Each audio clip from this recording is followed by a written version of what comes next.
All right, Kaniwaba pedal kit incline test.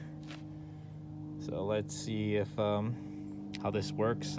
Pardon my my shorts and my flip-flops.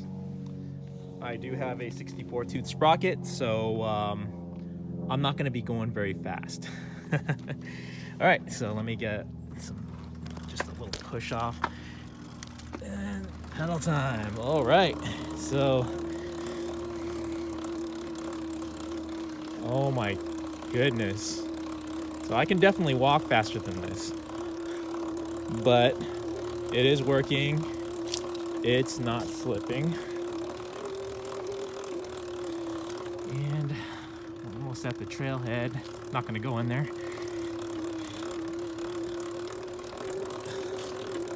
Oh my God, I've only gone like maybe 25 yards and I just wanna quit.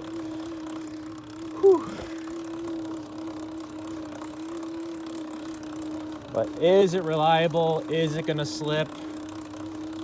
So I think it's good the way it is. Just make sure you put a good amount of torque on the freewheel adapter that slips over the spindle, and use ample amounts of Loctite, and it should be fine.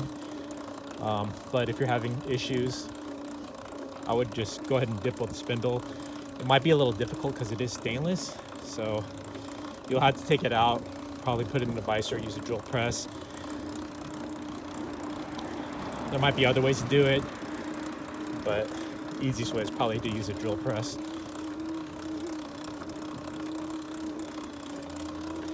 Okay, it's at the top of the hill to the trailhead. Oh my goodness. I really wish I didn't have to do this one-handed.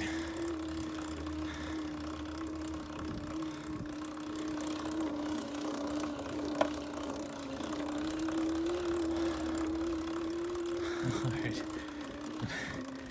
Head up the street. Whoa.